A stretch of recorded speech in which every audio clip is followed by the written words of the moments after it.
Hi hello ನಮಸ್ಕಾರ welcome back to our YouTube channel learn world. ಇವತ್ತಿನ updates ಏನು ಅಂದರೆ ಇಂಡಿಯನ್ ನೇವಿ ಬಗ್ಗೆ ಅದರಲ್ಲಿರೋ ವೇಕೆನ್ಸಿ ಬಗ್ಗೆ ಹೇಳ್ತಾ ಹೋಗ್ತೀನಿ ಕೇಳಿ. ಅದು ಯಾವುದು ಅಂದರೆ invites applications for short service commission officers ಅಂತ ವೇರಿಯಸ್ ಎಂಟ್ರೀಸ್ ಇದ್ದಾವೆ, ತುಂಬ ಎಂಟ್ರೀಸ್ ಇದ್ದಾವೆ. ಯಾವ್ದು ಅಂತ ನೋಡ್ತಾ ಹೋಗೋಣ. ಆಮೇಲೆ ಇದು ಆನ್ಲೈನ್ ಅಪ್ಲಿಕೇಶನ್ ಆಗಲೇ ಬಿಟ್ಟಿದ್ದಾರೆ. ಸೊ ಅಪ್ಲಿಕೇಶನ್ ಸ್ಟಾರ್ಟ್ ಆಗಿರೋದು 8th ಫೆಬ್ರವರಿ, ಎಂಡ್ ಆಗೋದು 25th ಫೆಬ್ರವರಿ. ಸೊ ಬೇಗ ಅಪ್ಲಿಕೇಶನ್ ಹಾಕಿ ನೀವು. ನೆಕ್ಸ್ಟ್ ಏನೇನು ಎಲಿಜಿಬಿಲಿಟಿ ಕಂಡೀಷನ್ಸ್ ಇದೆ ಅಂತ ನೋಡ್ತಾ ಹೋಗೋಣ. ಫಸ್ಟ್ ಎಜುಕೇಷನ್ ಕ್ವಾಲಿಫಿಕೇಷನ್ ಏನೇನು ಇರಬೇಕು. ಓಕೆ, ಇದು ಫಸ್ಟ್ ಒನ್ ಏನಿದೆ ಅಲ್ಲ, ಇದು ಕೆಳಗಡೆ ಬರುತ್ತೆ. ಇದನ್ನು ಡೀಟೇಲ್ ಆಗಿ ಕೆಳಗಡೆ ಹೇಳ್ತೀನಿ ಏನು ಅಂತ. ಮ್ಯಾರಿಡ್ ಅನ್ಮ್ಯಾರಿಡ್ ಇರಬೇಕಾ ಇರಬಾರ್ದ್ವಾ ಅಂತ ಎಲ್ಲ ಇದೆ. ಸೊ ಕೆಳಗಡೆ ಹೇಳ್ತೀನಿ ಅದನ್ನು. ಫಸ್ಟ್ ಎಜುಕೇಷನ್ ಕ್ವಾಲಿಫಿಕೇಷನ್ಸ್ ಏನೇನು ಇರಬೇಕು. ನೆಕ್ಸ್ಟ್ ಯಾವ ಬ್ರ್ಯಾಂಚಲ್ಲಿ ಎಷ್ಟು ವೇಕೆನ್ಸಿ ಇದೆ, ಯಾವ ಏಜ್ ಅವ್ರು ಅಪ್ಲೈ ಮಾಡ್ಬೋದು, ಇದೆಲ್ಲ ಇದೆ ನೋಡಿ ಇಲ್ಲಿ. ಸೊ ನೀವು ಸ್ಕ್ರೀನ್ಶಾಟ್ ಬೇಕಿದ್ರೆ ತಗೊಳ್ಳಿ.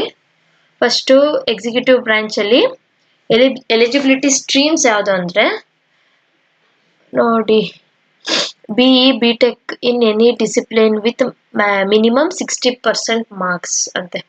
ಮಿನಿಮಮ್ ಅಂದರೆ 60% ಯಾವುದೇ ಇದರಲ್ಲಾದ್ರೂ ಮಿನಿಮಮ್ 60% ಮಾರ್ಕ್ಸ್ ಇರಬೇಕು. ಈ ಒಂದು ಅಪ್ಲಿಕೇಶನಿಗೆ ಅಪ್ಲೈ ಮಾಡೋಕ್ಕೆ ಎಲಿಜಿಬಲ್ ಇರೋರು 60% ಮಾರ್ಕ್ಸ್ ಮಿನಿಮಮ್ ತಗೊಂಡಿರಬೇಕು. ಓಕೆ, ಈ ಒಂದು ಬ್ರಾಂಚಲ್ಲಿ ಫಸ್ಟ್ ಇದರಲ್ಲಿ ಎಕ್ಸಿಕ್ಯೂಟಿವ್ ಬ್ರಾಂಚಲ್ಲಿ ಏನಿದೆ ನೋಡಿ, BE BTech ಆಗಿರಬೇಕು, ಅದು 60% ಮಾರ್ಕ್ಸ್ ಆಗಿರಬೇಕು. ನೆಕ್ಸ್ಟು ಮೆನ್ ಮತ್ತು ವುಮೆನ್ ಇಬ್ರು ಎಲಿಜಿಬಲ್ ಇರ್ತಾರೆ ಹಾಕೋಕ್ಕೆ, ಅಪ್ಲಿಕೇಶನ್ ಹಾಕೋಕ್ಕೆ. ಓಕೆನಾ. ನೆಕ್ಸ್ಟ್ ಸೆಲೆಕ್ಷನ್ ಪ್ರೊಸೆಸ್ ಎಲ್ಲ ಹೆಂಗಿರುತ್ತೆ ಅಂತ ಹೇಳ್ತಾ ಹೋಗ್ತೀನಿ. ನೆಕ್ಸ್ಟ್ ಬಾರ್ನ್ ಬಿಟ್ವೀನ್ ಯಾವ ಡೇಟಿಂದ ಯಾವ ಡೇಟ್ವರೆಗೂ ಬಾರ್ನ್ ಆಗಿರ್ಬೇಕಂದ್ರೆ, ಅಂದರೆ ಎಲಿಜಿಬಿಲಿಟಿ ಯಾರ್ಯಾರಿಗಿರೋದಂದರೆ 2nd Jan 2021 to 1st July 2006 ಇದ್ರ ಮಧ್ಯೆ ಹುಟ್ಟಿರೋರಿಗೆಲ್ಲರಿಗೂ ಅಪ್ಲಿಕೇಶನ್ ಹಾಕೋಕ್ಕೆ ಎಲಿಜಿಬಲ್ ಇರ್ತಾರೆ ಇವರು. ನೆಕ್ಸ್ಟ್ 2ನೇ ತಾರೀಕು ಜನವರಿ 2001 ಹುಟ್ಟಿದೀನಿ ಮ್ಯಾಮ್ ನಾನು ಅಂತಂದರೆ ಎಸ್ ನೀವು ಹಾಕ್ಬೋದು. ನೆಕ್ಸ್ಟು ಅದಾದಮೇಲೆ ಯಾರ್ಯಾರು ಹುಟ್ಟಿರ್ತಾರೋ ಅವರೆಲ್ಲ. ಸೊ 2026 July 1st ಹುಟ್ಟಿರೋರೆಲ್ಲನೂ ಹಾಕ್ಬೋದು. ಮತ್ತು 2000 ಆಮೇಲೆ 1st Jan 2001 ಹುಟ್ಟಿರೋರು ಹಾಕಕ್ಕೆ ಬರಲ್ಲ. ಓಕೆನಾ.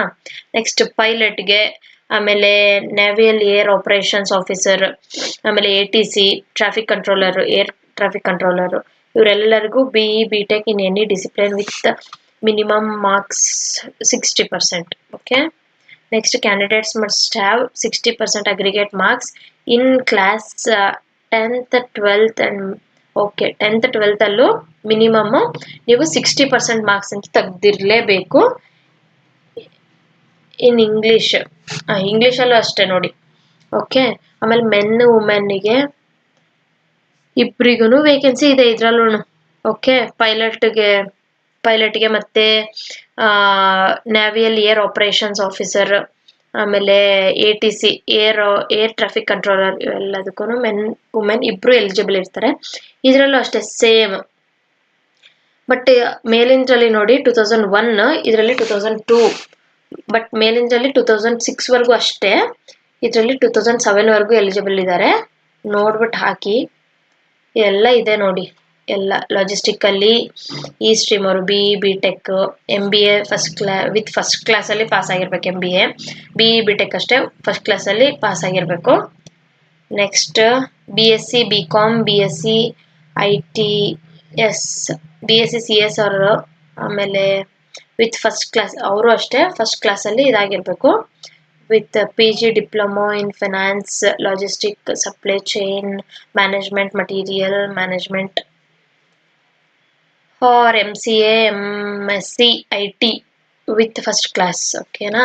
ಇದೆಲ್ಲ ಇಷ್ಟು ಎಲಿಜಿಬಿಲಿಟಿ ನೀವು ಅಂದರೆ ಹಾಕೋಕ್ಕೆ ಎಲಿಜಿಬಿಲಿಟಿ ಇರೋ ಎಜುಕೇಷನ್ ಕ್ವಾಲಿಫಿಕೇಷನ್ ಇಷ್ಟಿರಬೇಕು ಲಾಜಿಸ್ಟಿಕ್ ಹಾಕೋಕ್ಕೆ.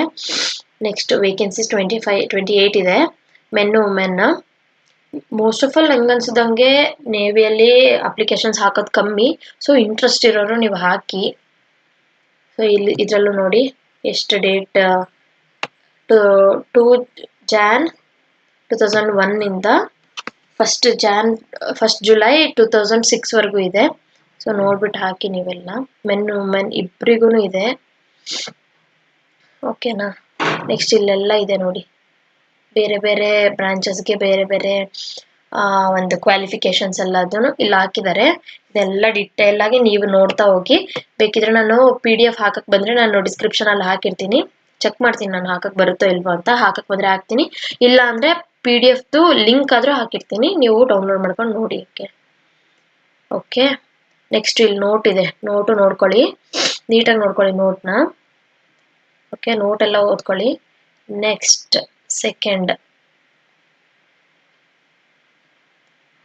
ನೆಕ್ಸ್ಟ್ ಇನ್ನೊಂದೇನಿದೆ ನೋಡಿ ಇಂಪಾರ್ಟೆಂಟ್. NCC ಕ್ಯಾಂಡಿಡೇಟ್ಸ್ಗೆ ಒಂದು ಮಾರ್ಜಿನ್ ಇದೆ ಇಲ್ಲಿ, ಅಂದ್ರೆ NCC ಸರ್ಟಿಫಿಕೇಟ್ ಹೋಲ್ಡರ್ಸಿಗೆ 5% ಕಟ್ ಆಫ್ ರಿಲ್ಯಾಕ್ಸೇಷನ್ ಇರುತ್ತೆ. ಅಂದ್ರೆ ಅವರು ಎಲ್ಲ ಸೆಲೆಕ್ಟ್ ಮಾಡ್ಕೊಂಡು ಎಲ್ಲ ಮಾಡಾದ್ಮೇಲೆ 5% ಕಟ್ ಆಫ್ ಇರುತ್ತೆ. ಆಮೇಲೆ ಇನ್ನೊಂದೇನಂದ್ರೆ ಇದರಲ್ಲಿ ಎಕ್ಸಾಮ್ ಇರಲ್ಲ, ಡೈರೆಕ್ಟ್ ಸೆಲೆಕ್ಷನ್. ಓಕೆ, ಎಕ್ಸಾಮ್ ಇರಲ್ಲ ಇದರಲ್ಲಿ, ಬರೀ ಫಿಸಿಕಲ್, ಮೆಡಿಕಲ್ ಈ ತರ ಟೈಪ್ಸ್ ಇರುತ್ತೆ ಸೆಲೆಕ್ಷನ್. ಇದಷ್ಟೇ, ಯಾವುದು ನಾವು ರೈಟಿಂಗ್ ಆಗಲಿ ಅಥವಾ CBT ಅಂದ್ರೆ ಕಂಪ್ಯೂಟರ್ ಬೇಸ್ಡ್ ಟೆಸ್ಟ್ ಈ ತರ ಯಾವುದು ಇರಲ್ಲ. ಜಸ್ಟ್ ನಿಮ್ ಮಾರ್ಕ್ಸ್ ಏನು ನಿಮ್ ಪ್ರೀವಿಯಸ್ ಇಯರ್ ಅಲ್ಲಿ ಓದಿರೋದೆಲ್ಲ ಮಾರ್ಕ್ಸ್ ಇಂದ ಇಟ್ಕೊಂಡು ಅವ್ರನ್ನ ಒಂದು ಶಾರ್ಟ್ ಲಿಸ್ಟ್ ಮಾಡಿ ಈ ತರ ಇರುತ್ತೆ. ನೆಕ್ಸ್ಟ್ ಸೆಲೆಕ್ಷನ್ ಪ್ರೊಸೆಸ್ ಎಲ್ಲ ಅದಿರುತ್ತೆ ಅನ್ನೋದು ಹೇಳ್ತೀನಿ. ಇವಾಗ ನೋಡಿ NCC ಅವ್ರದ್ದು ಹೇಳ್ತಿದ್ದೀನಿ. NCC certificate of naval army air wing ಈ ತರ ಇರುತ್ತಲ್ಲ. ಏರ್ ವಿಂಗ್ ಅಲ್ಲಿ B ಗ್ರೇಡ್ ಇದ್ರು ಓಕೆ, ಬಟ್ ಇದರಲ್ಲಿ ಯಾವುದು ನೇವಿಯಲ್ ಮತ್ತೆ ಆರ್ಮಿಯಲ್ಲಿ C ಸರ್ಟಿಫಿಕೇಟ್ ಇರಬೇಕು. ಇವರಿಗೆ 5% ರಿಲ್ಯಾಕ್ಸೇಷನ್ ಇದೆ. ಓಕೆನಾ. ಸೊ ನೀವು ಯುಟಿಲೈಸ್ ಮಾಡ್ಕೋಬಹುದು ಇದನ್ನ.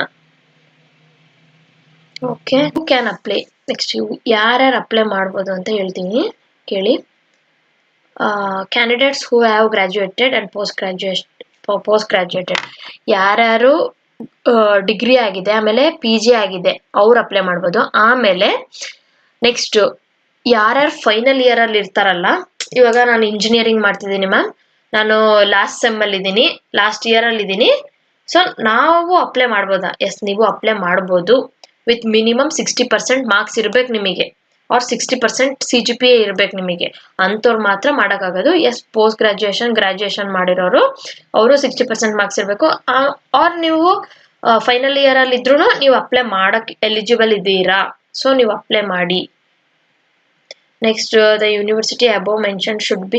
ಓಕೆ, ನಿಮ್ದು ಯಾವ ಯೂನಿವರ್ಸಿಟಿಯಲ್ಲಿ ನೀವು ಓದ್ತಿರ್ತೀರಾ ಅಥವಾ ಓದಿದ್ದೀರಾ, ಇವ್ರುಗಳು ಎಂಥ ಯೂನಿವರ್ಸಿಟಿಯಲ್ಲಿ ಗ್ರಾಜುಯೇಷನ್ ಆಗಿರ್ಬೇಕಂದ್ರೆ ಅದು ಗೌರ್ಮೆಂಟ್ ಅಂಡರ್ ಅಲ್ಲಿ ಇರಬೇಕು. ಸೊ ಇಂಥವ್ರು ಮಾತ್ರ ನೀವು ಎಲಿಜಿಬಲ್ ಇರ್ತೀರಾ. ಮೇಲ್ಗಡೆ ಯಾವ್ಯಾವ ಎಜುಕೇಶನ್ ಕ್ವಾಲಿಫಿಕೇಶನ್ಸ್ ಎಲ್ಲ ಹೇಳಿದಿನಲ್ಲ ಅದು ನೋಡಿ, ಅಂಥವ್ರು ಮಾತ್ರ ಅಪ್ಲೈ ಮಾಡೋಕ್ಕಾಗೋದು. ಸೊ ಅವರು ಯಾವ ಯೂನಿವರ್ಸಿಟಿಗಳಲ್ಲಿ ಮಾಡಿರ್ತಾರಲ್ಲ ಅದು ಗೌರ್ಮೆಂಟ್ ಅಂಡರ್ ಇರಬೇಕು ಯೂನಿವರ್ಸಿಟಿ. ಓಕೆ, ನೋಟ್ 3 ಅಲ್ಲಿ ಏನಿದೆ ನೋಡಿ, ಕ್ಯಾಂಡಿಡೇಟ್ಸ್ ಎಲ್ಲ ಎಜುಕೇಶನ್ ಕ್ವಾಲಿಫಿಕೇಶನ್ ಇದ್ದು ಅವರೆಲ್ಲ ಅಪ್ಲೈ ಮಾಡಾದ್ಮೇಲೆ ನೆಕ್ಸ್ಟ್ ಹೆಂಗೆ ಸೆಲೆಕ್ಟ್ ಮಾಡೋದು ಅಂತಂದ್ರೆ, ಅವ್ರ ಕ್ವಾಲಿಫಿಕೇಶನ್ ಮೇಲೆ, ಆಮೇಲೆ SSB ಅಂತ ಇದೆ ನೋಡಿ.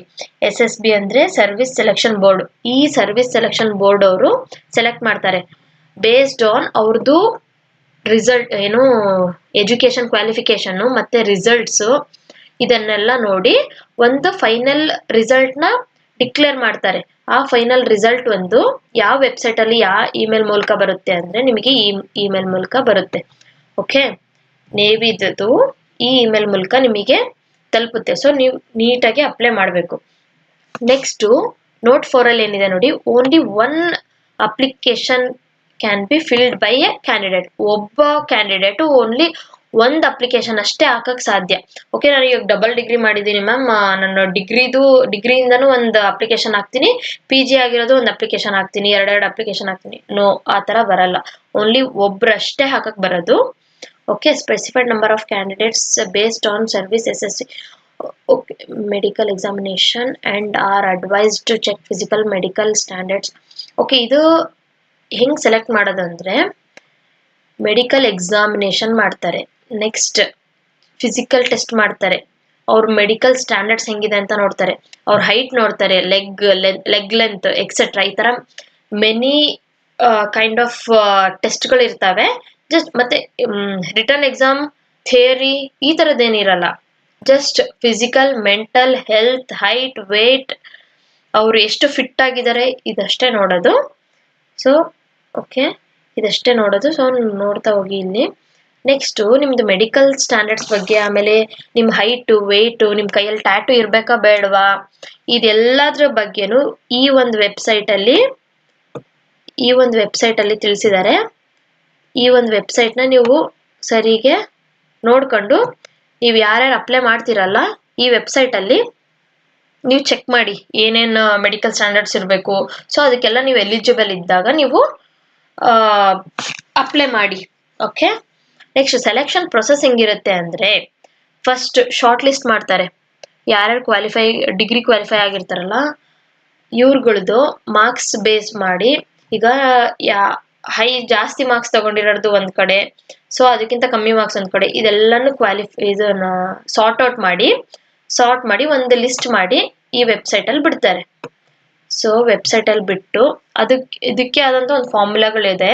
ಸೊ ನೋಡಿ ಅದು ಜಾಯಿನ್ ಆಗಿಬಿಟ್ಟು ಓಕೆ, ನೀವು ಅಂದರೆ ಅಪ್ಲೈ ಮಾಡಿರ್ತೀರಲ್ಲ, ಅಪ್ಲೈ ಮಾಡಿರೋರಷ್ಟೇ ಜಾಯಿನ್ ಆಗೋಕ್ಕಾಗೋದು. ಸೊ ನೋಡಿ, ಅಪ್ಲೈ ಮಾಡಿರೋರೆಲ್ಲ ಜಾಯಿನ್ ಆಗಿ ಇದರಲ್ಲಿ ಹೆಂಗೆ ಸೆಲೆಕ್ಟ್ ಮಾಡಿದ್ದಾರೆ, ಆಮೇಲೆ ಯಾರ್ಯಾರು ಶಾರ್ಟ್ ಲಿಸ್ಟ್ ಆಗಿದ್ದಾರೆ ಅನ್ನೋದು ಗೊತ್ತಾಗುತ್ತೆ ಈ ವೆಬ್ಸೈಟಲ್ಲಿ ಹೋಗಿ ನೋಡಿದ್ರೆ. ಓಕೆ, ನೆಕ್ಸ್ಟ್ ನೋಡಿ, ಟ್ರೈನಿಂಗ್ ಪ್ರೊಸೆಸ್ ಎಲ್ಲ ಹೆಂಗಿರುತ್ತೆ ಅಂದರೆ, ನೀವು ಇವೆಲ್ಲ ಮೇಲಿರೋದೆಲ್ಲ ಇದಕ್ಕೂ ಎಲಿಜಿಬಲ್ ಇದ್ದು ಕ್ವಾಲಿಫೈ ಆಗಿ ಶಾರ್ಟ್ ಲಿಸ್ಟ್ ಆಗಿ ನೀವು ಹೊರಗೆ ಬಂದಾಗ ನಿಮಗೆ ಟ್ರೈನಿಂಗ್ ಇರುತ್ತೆ. ಮೆರಿಟ್ ಲಿಸ್ಟ್ ಎಲ್ಲ ಬಿಟ್ಟಿರ್ತಾರೆ. ಸೊ ಅವಾಗ ನಿಮಗೆ ಟ್ರೈನಿಂಗ್ ಇರುತ್ತೆ. ಓಕೆ, ಇನ್ನೊಂದು ಮೇನ್ ಥಿಂಗ್, ಸಾರಿ ಮತ್ತೆ ಹೇಳೋದು, ನಿಮಗೆ ಯಾರು ಈ ಒಂದು ಅಂದರೆ ಶಾರ್ಟ್ ಲಿಸ್ಟ್ ಮಾಡೋದಾಗ್ಲಿ, ನಿಮಗೆ ಈ ಪ್ರೊಸೀಜರ್ನ ಯಾರು ಮಾಡ್ತಾರೆ, ಡೀಟೇಲ್ಸ್ ಆಫ್ SSB ಅಂದರೆ ಸರ್ವಿಸ್ ಸೆಲೆಕ್ಷನ್ ಬೋರ್ಡ್ ಅವರು ನಿಮಗೆ ಈ ಪ್ರೊಸೀಜರ್ ಮಾಡ್ತಾರೆ. ಶಾರ್ಟ್ ಲಿಸ್ಟ್ ಮಾಡೋದಾಗಿರ್ಬೋದು, ಅಥವಾ ಕ್ಯಾಂಡಿಡೇಟ್ಸ್ನ ಯಾರ್ಯಾರನ್ನ ತಗೋಬೇಕು, ಯಾರನ್ನ ತಗೋಬಾರ್ದು, ಇದೆಲ್ಲ ಡಿಸಿಷನ್ SSB ಅವ್ರ ಕೈಯಲ್ಲಿ ಇರುತ್ತೆ.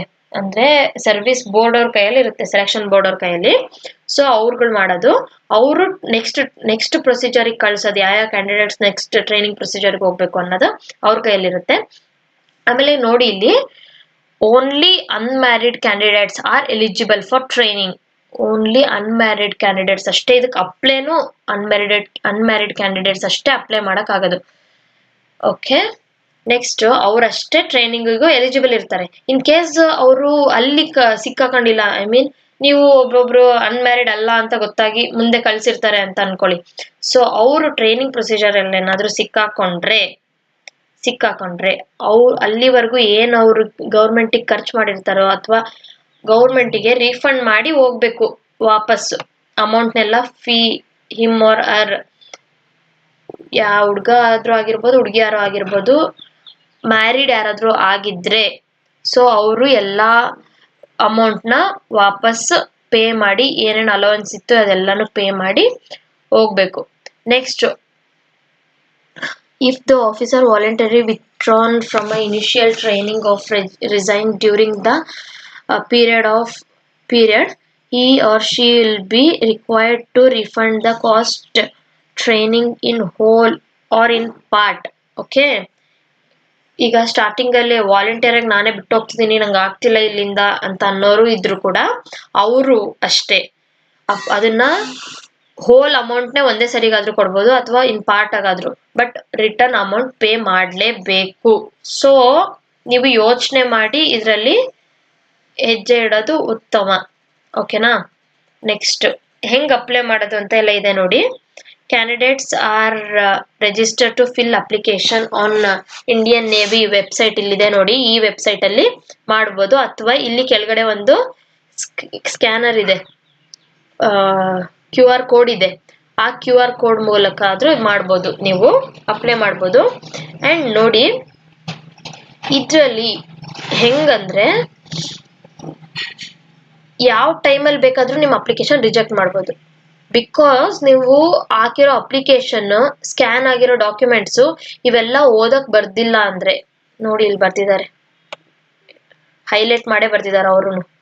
If any scanned documents is not eligible readable for any reason the application will be rejected. Okay, application reject ಆಗೋ ಚಾನ್ಸಸ್ ತುಂಬಾ ಇರುತ್ತೆ. ಸೊ ಕೇರ್ಫುಲ್ ಆಗಿ ಹಾಕಿ, ನೀವು ಕೇರ್ಫುಲ್ ಆಗಿ ನೋಡಿ ಹಾಕ್ತಾ ಹೋಗಿ. ಓಕೆ, ಆಮೇಲೆ the application once submitted will final and no request change will be entertained. Okay, ಒಂದ್ಸರಿ ನೀವು ಸಬ್ಮಿಟ್ ಮಾಡಿದ್ರಿ ಅಂದ್ರೆ ನೆಕ್ಸ್ಟ್ ಏನು ಚೇಂಜ್ ಮಾಡಕ್ ಆಗಲ್ಲ. ಆಮೇಲೆ ನೆಕ್ಸ್ಟ್ ನಮ್ದೆಲ್ಲ ಎಡಿಟ್ ಆಪ್ಷನ್ಸ್ ಎಲ್ಲ ಬಿಡ್ತಾರಲ್ಲ, ಸೊ ಇದ್ರಲ್ಲಿ ಆತರ ಏನೂ ಇಲ್ಲ. ಒಂದ್ಸರಿ ನೀವು ಫೈನಲ್ ಸಬ್ಮಿಟ್ ಮಾಡಿದ್ರೆ ಮುಗ್ದೋಯ್ತು ಅಂತ. ಸೊ ಇದೆಲ್ಲ ನೋಟ್ 5 ಇದೆ ನೋಡಿ, ಇನ್ಸ್ಟ್ರಕ್ಷನ್ ಏನೇನಿದೆ ಅಂತ ಎಲ್ಲ ಓದಿ, ಎಲ್ಲ ನೀಟಾಗಿ ಓದ್ಬಿಟ್ಟು ಹಾಕಿ. ಸೊ ಯಾರ್ಯಾರಿಗೆ ಇಂಟ್ರೆಸ್ಟ್ ಇದೆ ಹಾಕ್ತಾ ಹೋಗಿ. ಈ ಒಂದು ವಿಡಿಯೋ ನಿಮಗೆ ಇಷ್ಟ ಆಗಿದ್ರೆ, ಆಮೇಲೆ ಈ ವಿಡಿಯೋ ನಿಮಗೆ ಯೂಸ್ಫುಲ್ ಆಗಿದ್ರೆ ಶೇರ್ ಮಾಡಿ, ಲೈಕ್ ಮಾಡಿ, ಸಬ್ಸ್ಕ್ರೈಬ್ ಮಾಡಿ ನಮ್ಮ ಚಾನಲ್ನ. And thank you for watching video. And ಇದು ಒಂದೇ ಎಕ್ಸಾಮ್ ಇಲ್ಲ ನೋಡಿ, ಇದಕ್ಕೆ ಮತ್ತೆ ಹೇಳ್ತಿದ್ದೀನಿ, ಎಕ್ಸಾಮ್ ಇಲ್ಲ, ರಿಟರ್ನ್ ಎಕ್ಸಾಮ್ ಏನೂ ಇಲ್ಲ. ಇದು ಜಸ್ಟ್ ಫಿಸಿಕಲ್ ಹೆಲ್ತ್ ಎಲ್ಲದನ್ನೂ ಚೆಕ್ ಮಾಡಿ ತಗೊಳ್ಳೋ ಅಂಥ ಒಂದು ವೇಕೆನ್ಸಿ ಆಗಿರುತ್ತೆ. Thank you.